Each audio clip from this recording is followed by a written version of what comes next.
Bonjour.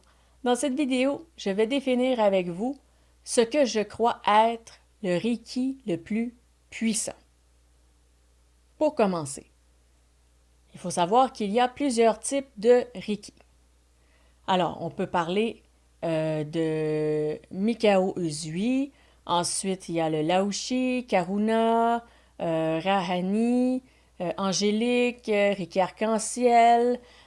Finalement, je suis allée voir sur Internet et j'ai trouvé un site qui en liste plus de 76 sortes différentes. Ceci n'incluant pas aussi les types de Reiki qui vont au-delà du niveau 3 et du niveau 4. Donc, certains ont 3 niveaux, certains ont 4 niveaux, mais j'ai vu des endroits où il y a beaucoup d'autres niveaux suite au 4e niveau. Alors, ce que je veux faire avec vous dans cette vidéo, c'est vous parler d'arts martiaux et de recettes.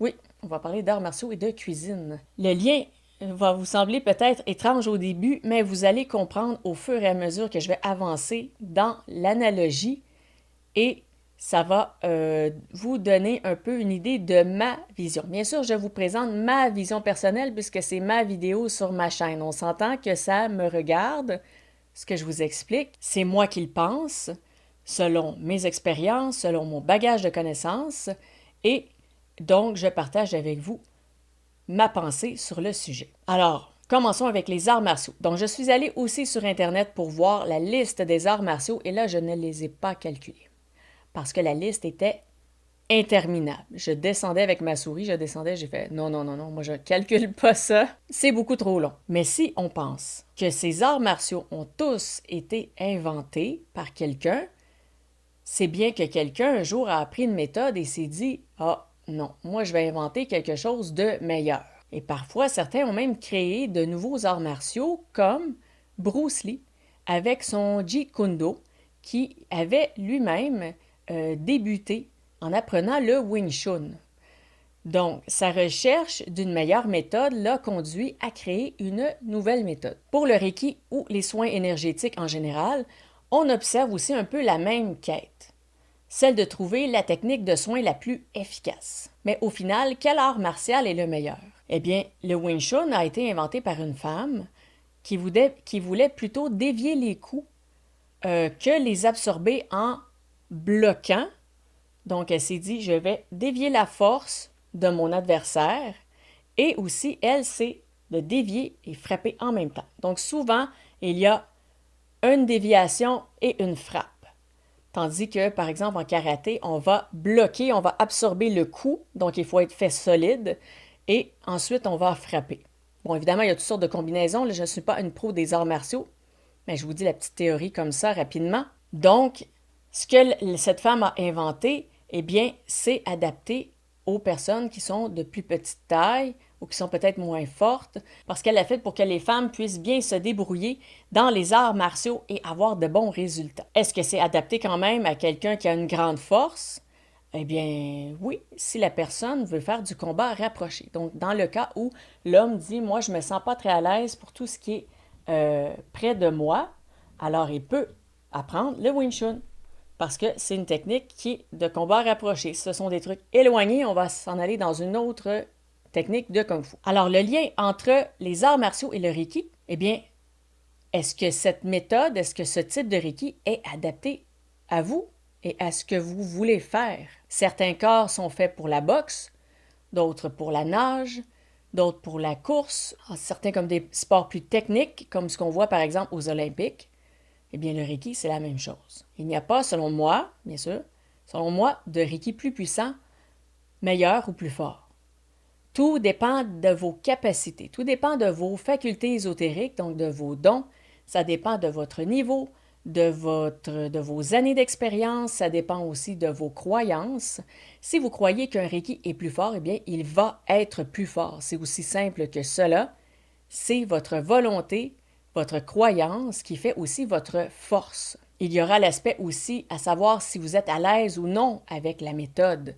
Certains y arrivent vraiment très difficilement avec les symboles et font sans symbole, et c'est tout aussi bien. Et ils arrivent autant que ceux qui en utilisent. Dans un cas particulier, par contre, où il faut invoquer des forces divines, Bien sûr, là, c'est différent parce qu'on se sert d'un intermédiaire. Donc oui, on peut avoir un plus grand effet si on fait appel à une force divine. Par contre, toute chose a deux facettes à une médaille. Donc, on ne travaille pas à développer nos dons lorsqu'on fait appel à l'aide d'autrui. Bien sûr, on utilise nos dons quand même, mais on reçoit de l'aide, donc on ne fait pas tout à 100%. Si on ne fait pas tout à 100%, on ne se développe pas non plus à 100%.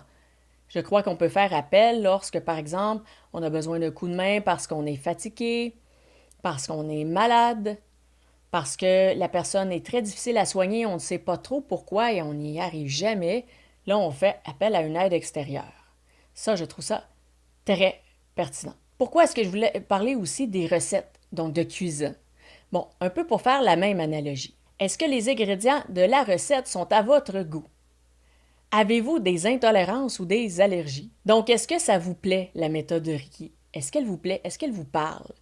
Dans le sens d'intolérance ou allergie, est-ce qu'il y a certaines croyances, certaines notions que vous faites, oh, ça, j'aime pas trop ça, ou ah, je crois pas à ça, ou ah, c'est un peu tiré par les cheveux, ou je suis pas à l'aise de faire cette méthode, par exemple. Et ensuite, est-ce que la recette que vous voulez cuisiner, est-ce qu'elle est bonne pour votre santé? Est-ce qu'elle est bonne pour votre physionomie? Par exemple, je digère très bien le sucre, ça me fera pas nécessairement prendre du poids. Par contre, le gras, ouf, ça va très vite.